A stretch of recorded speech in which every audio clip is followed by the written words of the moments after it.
Hi, I'm Gordon Young from the Institute of Applied Psychology. I just finished an NLP practitioner module and I thought I'd take you through 5 steps to manage the pandemic, Covid-19. Now, obviously, I'm not a GP, I'm not a medical doctor, so I'm not talking about people who get sick, but this pandemic actually represents a much larger threat, and people are suffering in ways that are much broader and much larger than the illness itself. So let me establish a few guidelines that might help most of the people who will be listening to this.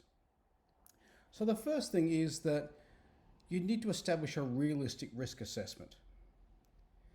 People are going crazy. People are getting panicked. People are catastrophizing. In the absence of knowing exactly what the risk is, people make it up in their head. And typically what they make up is much worse than what's actually happening on the ground. So that shows a lack of distinction. Whenever you're effective, you have finer distinctions than a novice does. So what are these distinctions? Well, the first one is make a distinction between the real threat, which is fear, and anxiety, which is imagined. So real fear is where there's a tiger right in front of you. There's someone with a knife right in front of you. That's a physiological thing. Anxiety, which is chemically the same and very hard to distinguish, is more about what you imagine the threat is. The question then becomes, is the imagination you're running, is it realistic? Is a realistic concern? At the moment, people are worried about their health. They're worried about their finances because businesses are closing down. They're worried about whether they can get supplies or not. You know, with all the panic buying. So how do you make a realistic risk assessment of how vulnerable you are from a health perspective, how vulnerable you are from a financial perspective, or how you're going to get stuff? The second thing is, what's the distinction between what is controllable and what is outside of your control? Because at the end of the day, there is absolutely no value in you focusing your attention, worrying about anything that you can't control. At the end of the day, all of your attention needs to be on what you can control, and that's virtually nothing outside of yourself. There are some NLP schools that tell you that you create everything in your life. Well, in that case, you created the pandemic. Well, I don't know about that. So, but ultimately, you get to control your own emotional state, what you pay attention to. You can influence outside of you, but influence is not control. And the third distinction is between worrying and action planning. Worrying is where you just keep running the oh my gods and you keep worrying about the worst case scenario and you keep focusing on the negatives, focusing on the consequence, which may or may not be realistic. Action planning is where you use that capacity to go into the future to actually plan. What will you do? The underpinning to any anxiety is that it gives you an opportunity to start to set up a contingency. So there's nothing wrong with the what if, because the what if question is what actually creates anxiety. What if this happens? What if that goes wrong? What if? The problem isn't that you ask that question. The problem is that most people don't answer it. You need to ask yourself, how realistic is that concern as a starting point? And then if that were to happen, what would I do? Because there's no point worrying about things that are never ever going to happen. It really comes back to what is a realistic concern. And of course, that gets amplified by this emotional contagion that's starting to happen here. So we need to get back to situational awareness. What's actually happening around us? There's the actual situation and there's all the drama and hype around it. I don't know how many times today neighbors and others have asked me, are you okay? Is everyone in your family okay? Now stop and think about it for a moment. At the point of this publication, there's about 300 cases of COVID-19 in New South Wales, there have been 7 deaths, and the youngest person was 77 years old. What is the likelihood of anyone in my family being unwell? I don't know anyone who has been unwell. Now, I've no doubt that will change, but right here, right now, all the drama and all the catastrophizing can start to load you up. If you watch the news from Italy, you can start to go into a panic. So you need to review, what can you do? What is the possibility? What do you get to control? The second step is to set deliberate action, or deliberate attention, I should say. Energy flows where attention goes. So ask yourself, whatever I'm running, is it valid? Is it a valid concern? What percentage chance is that of happening? And then the second question is it useful? So you might even run it in your head that some sort of catastrophic event, and then you might say, yeah, it is valid. I think that is a valid concern. Well, the next question you've got to ask is it a useful thing to fill my head with? And if it's not, you need to park it. This is called compartmentalization. I need to park that idea and go with something that's more useful. The second piece around this is that action speaks louder than words. In fact, it speaks louder than everything. The only value to you worrying about something, it should be very short term. I'm a bit concerned about this. The very next thing you need to go to is, what can I do about that? Now, either you can set up a contingency to mitigate or minimize the consequence, or you can't. And that's why it's important to first establish, what do you control, what do you not? There are things you can't control, but you might just be able to influence it.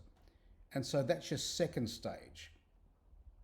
The third piece here is have an action plan to deal with any eventuality that you can realistically cover. When you have an action plan, if this happens, I will do this. When that happens, I will take this action. I'll wash my hands, basic hygiene, I'll maintain social distance, whatever it is the action plan is. How do I commit to following those rules I set up for myself?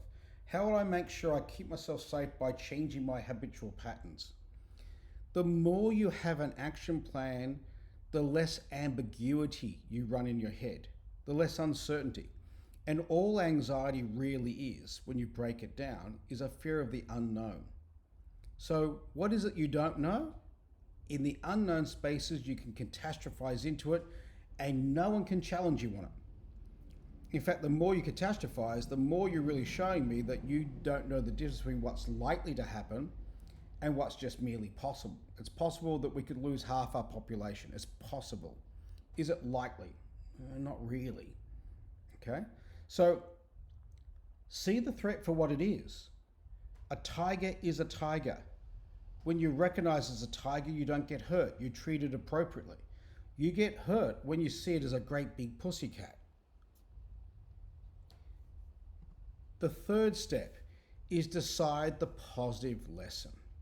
So get curious, get grateful, because at the end of the day, there's an opportunity that's going to arise out of this. From every challenge, if you look at the most successful people, they talk about being forged out of challenge rather than comfort. What lesson is there in this for you? Whether it's a personal habit, your business, your career. Ultimately, maybe there's things like your spending habits. If you spend virtually all of your income, the average Australian spends something like 107% of their income every year. That may not be a sensible pattern to keep going. Maybe there's a savings plan that can start to be installed, because now you recognize that in these sort of contexts, cash is king. Cash gives you choice. Maybe there's the agility of your business. Maybe your business doesn't do very well when there's crisis. Well, can you adjust it? For us, we're adding on a lot more onto the online program, because that's something you can do from home. In fact, the whole NLP practitioner model I just ran, we did online. The third bit would be, are you excessively reliant on other people for your income? Maybe now is a wake-up call for you to start to create your own enterprise. So you are, even if it's on the side, you are not wholly reliant on others for your financial future. I don't know what it would be, but you have options here. What is the lesson you could take out of this? And I'm going to say out of this is, I don't think there's a better time in history to upskill, to become more employable, because one thing that I'm fairly certain of, with all this coronavirus, all these redundancies, companies shutting down, they're talking about only shutting down for a couple of months. But I can pretty well guarantee some of those people will never get their jobs back, because those companies will actually take the opportunity to get rid of cost bases that they really don't want to keep moving forward. And they'll be able to get rid of people with absolute impunity. No one's going to blame them. The coronavirus is their way out. So I don't know which companies are going to do what, but I don't know how safe your job is. But if your current job is not safe, how employable are you? How much are you going to rely on someone else giving you a job? I don't rely on anyone else giving me a job. I run my own. I have many employers, which are my customers, my clients, my students. So I have a lot more flexibility than someone who's got a single PAYG situation. And the other thing I wanted to say about this is, step 4 is plan your immunized future, because I don't want to add to the drama, but ultimately there's something that most of us should be aware in Australia at least. In 2015, there was something called the CEDA report. CEDA stands for Commission of Economic Development Australia. And in that report, they came up with a figure of there would be 5 million, 40% of all Australian jobs, 5 million jobs would be lost to either offshoring or artificial intelligence by the year 2025. And they were not working class jobs necessarily, they were professional jobs. If you can work remotely, then they can take that job to India or China or somewhere else. So this might be the precursor to a much larger professional workplace issue that is going to come. And so now might be the time to start to look at how you're going to create something so you have more agility. At the end of the day, the Darwinian theory of the survival of the fittest will hold true. And the reality was that Darwin never talked about it being the fittest. It was always about the most adaptable. The most adaptable animals survive. So in the workplace, that's going to be the same thing.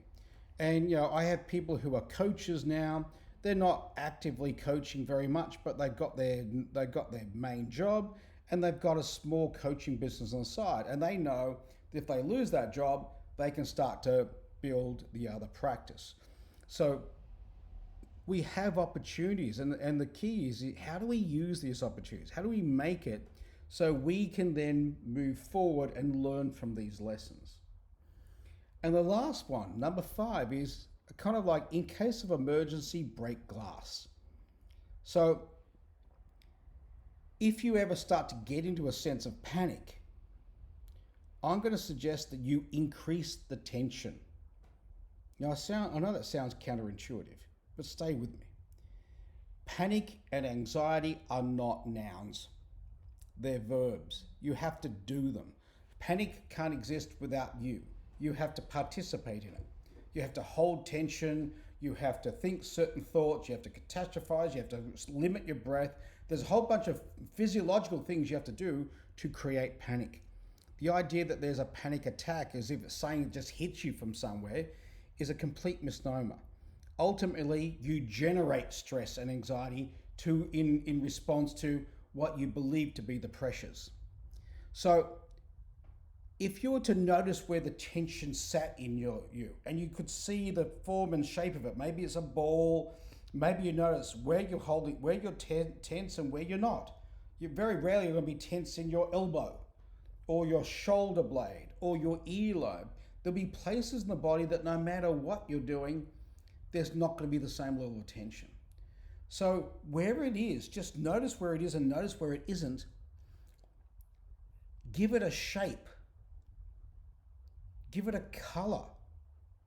When you step back and start thinking about it as shape and color and form, you're actually stepping out of it and now you're analyzing it. And that in itself creates a separation. That is going to start to diffuse it, just doing that. But then make it a bigger. Just make the feeling bigger. And when you make the feeling bigger, you've realized something, that you control it. And then you can start to make it a little bit smaller. You start to recognize that you could spin it one way or another, or churn it, or move it. And I know this sounds kind of weird because most people think it's a real thing, but you've never actually got a ball or a knot in your stomach. You're just holding a level of tension around it. And if you can start to lift and breathe, and the other thing that really drives most emotions is the internal dialogue. If you're going to be anxious, it'll be an alarmist tone inside your head. So listen to that internal voice. I wouldn't change what you're saying, but maybe give it a silly French accent or an Indian accent or something that you choose to make absurd. And then try to run that same level of anxiety through an absurd voice inside your head. It can't actually be done. As you do that, just start to lift, shoulders back, open the lungs, step back from it all, and recognize that right now, when you look around, nothing's happening. Right here, right now, there's a table, there's a laptop. The virus is out there, but nothing's actually happening right now. You pull yourself back to your current experience, and in the now, there is no anxiety. Anxiety can only exist in the future. It's by definition reliant on you fabricating into the future and catastrophizing. So those are 5 steps that I'm going to suggest might just help you deal with the pressures, the chaos, the very unique situation, unprecedented situation that we find ourselves in.